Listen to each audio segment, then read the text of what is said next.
Magandang araw sa inyong lahat, Kuya Vlog. This is Ivana Alawi, Kuya Nes Vlog, subscribe po natin.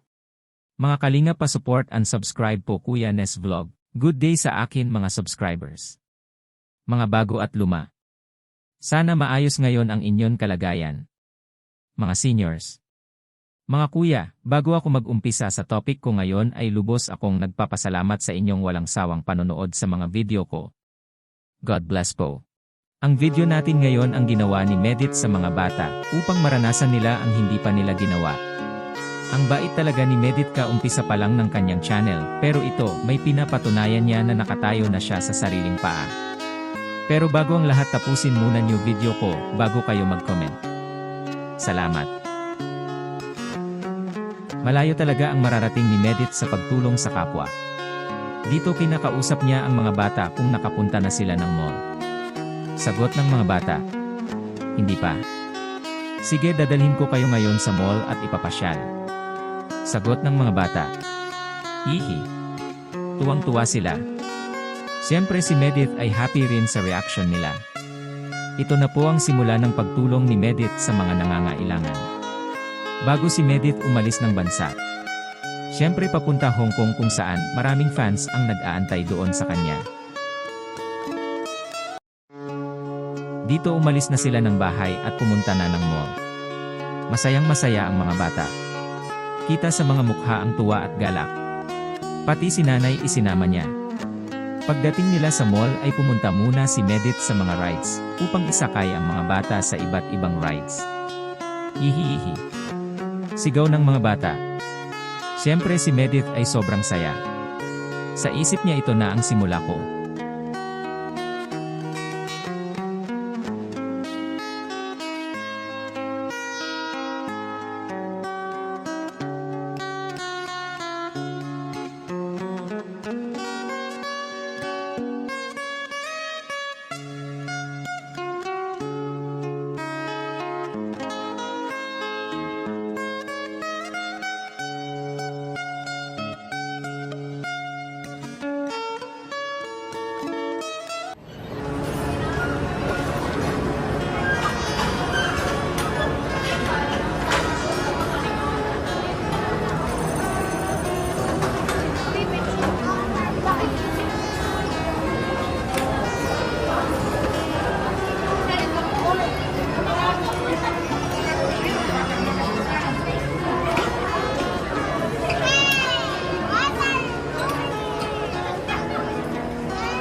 Hindi alam ng mga bata, ay dumadating na si Jollibee mascot at nagsayaw sa kanila.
God bless po. Bye.